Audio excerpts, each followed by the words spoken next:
బొరుగులు వేసేసా, టమాటా వేసేసా, కొత్తిమీర వేసేసా, పల్లి వేసేసా, ఉల్లిపాయలు వేసేసా, కారం వేసేసా,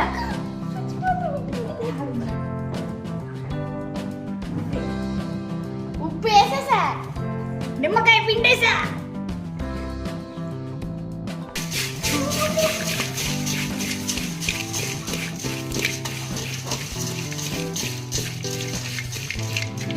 ఇదిగో మన బొరుగు మసాలా.